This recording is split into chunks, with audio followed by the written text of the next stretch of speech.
తాడేపల్లిలో వర్ల రామయ్య మాట్లాడుతున్నారు. ఇప్పుడు ఆ లైవ్ చూద్దాం. యావజ్జీవము కారాగార శిక్ష అనుభవించాలి అతను. మరి అటువంటిది 238 ఎకరాలు కొట్టేశాడని ఈ రోజున విజిలెన్స్ రిపోర్ట్ ఇస్తూ ఉన్నది అతని మీద. ఇంతటి అడాసిటీ, ఇంతటి దుర్మార్గం, ఇంతటి అవినీతి, ఇంతటి విచ్చలవిడితనం, ఇంతటి దౌర్జన్యం, ఇంతటి దురాక్రమణ, ఇంతటి బట్ట బయలు రాజకీయం ఎవరైనా ఎక్కడైనా ఉందా? మనం గతంలో బీఆర్ అనుకునేవాళ్ళం. లేదండి, వాళ్ళు కూడా గౌరవ పెద్దిరెడ్డి రామచంద్రారెడ్డి గారి ముందు దిగదుడిపే బీహారు రాజకీయం కూడా పెద్దిరెడ్డి రామచంద్రారెడ్డి గారి రాజకీయం ముందు దిగదుడిపే అని చెప్పి నేను అంటున్నా. ఎప్పటికైనా మించిపోయింది లేదు.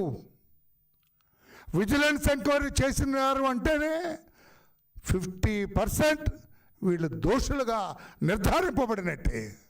విజిలెన్స్ ఎంక్వైరీ చేస్తే సాక్ష్యాలన్నింటిని కూడా సేకరించారు వాళ్ళు. చాలా ఒక కంక్లూజివ్ ప్రూఫ్ తోటి సాక్ష్యాలు సేకరించారు. ఆ సాక్ష్యాలు ఈ విజిలెన్స్ రిపోర్ట్ పెడితే నేను ఈరోజు నా గౌరవ చంద్రబాబు నాయుడు గారిని, గౌరవ ముఖ్యమంత్రి గారిని నేను విజ్ఞప్తి చేస్తూ ఉన్నా. అయ్యా, ఇమ్మీడియట్గా ఫారెస్ట్ యాక్ట్ కింద ఇతన్ని ఎఫ్ఐఆర్ రిజిస్టర్ చేయండి. ఇతని మీద, ఇతని కుమారుడు మిథున్ రెడ్డి మీద, ఇతని తమ్ముడు ద్వారకా నాథరెడ్డి మీద, ఇతని శ్రీమతి ధర్మపత్ని మీద కూడా కేసు రిజిస్టర్ చేసి వెంటనే అరెస్ట్ చేయాలి. వీరు మరలా ఎక్కడికో న్యాయస్థానానికో వెళ్ళి లేకపోతే విదేశాలకో పారిపోయే ముందే ఇమ్మీడియట్గా ఎఫ్ఐఆర్ రిజిస్టర్ చేసి వీళ్ళ పాస్పోర్ట్లు స్వాధీనం చేసుకోవాలని చెప్పి కూడా నేను డిమాండ్ చేస్తున్నా. ఎందుకు ఇంత గట్టిగా వర్లరామయ్య చెబుతున్నా అంటే, ఏంటండి 4 ఏళ్ళ నుంచి మేము ప్రతిపక్షంలో ఉన్నప్పుడు మొత్తుకున్నాం. ఇతను భూదందాలు చేస్తున్నాడు, భూ కబ్జాలు చేస్తున్నాడు, ప్రభుత్వ భూములు కొట్టేస్తున్నాడు, ఎర్రచందనం డ్రామా ఇతనే నడిపిస్తున్నాడు, గనులు కొట్టేస్తున్నాడు. దాదాపు మీకు తెలియదండి, దాదాపు 70-80 మంది సొంత మనిషిని పెట్టుకున్నారండి ఇతను. 400 మందికి ప్రైవేట్ పర్సన్స్కి ఇతను గనుల శాఖలో ఉద్యోగాలు ఇచ్చాడట. ఇతను 400 మందికి జీతం ఎంత అడిగితే అంత, 50 కావాలి నీకు తీసుకో, 60,000 కావాలో తీసుకో. ఏమిటి అన్యాయం అండి? అంటే ప్రభుత్వాన్ని తన సొంత ఖజానాగా మార్చుకున్నాడు, తన జేబు సంస్థగా మార్చుకున్నాడు ప్రభుత్వాన్ని. ఇటువంటి అట్రాసిటీ నాకు తెలిసి, నేను 50 సంవత్సరాల నుంచి రాజకీయం చూస్తూ ఉన్న, ప్రభుత్వ పరిపాలన పట్ల ఒకంత అవగాహన ఉంది.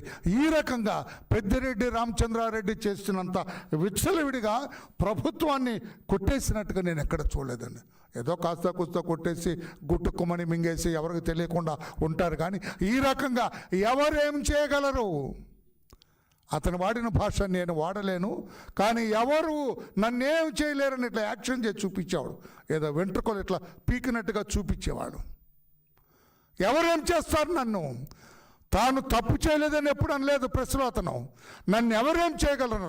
ఇప్పుడు నేను ప్రభుత్వానికి, ఇప్పుడు మీకు అన్ని అవకాశాలు వచ్చినాయి ప్రభుత్వానికి. Vigilance report is on your hand. Vigilance రిపోర్ట్లో క్రిస్టల్ క్లియర్గా ఉన్నది. ఇతను ఆటవిక సామ్రాజ్యాన్ని ఏర్పాటు చేసుకున్నాడు.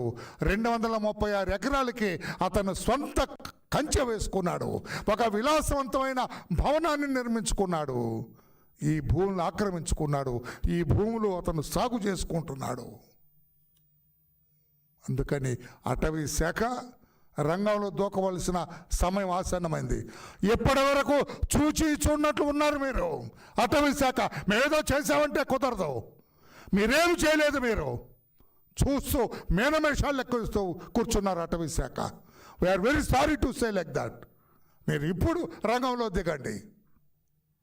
విజిలెన్స్ రిపోర్ట్ని బేస్ చేసుకొని మీరు రంగంలో దిగాలని చెప్పి కూడా మేము డిమాండ్ చేస్తున్నాం. వాళ్ళు 4 కూడా విదేశాలకు పారిపోయే అవకాశం ఉంది. సీజ్ చేయండి ఇమీడియట్గా. Register FIR immediately.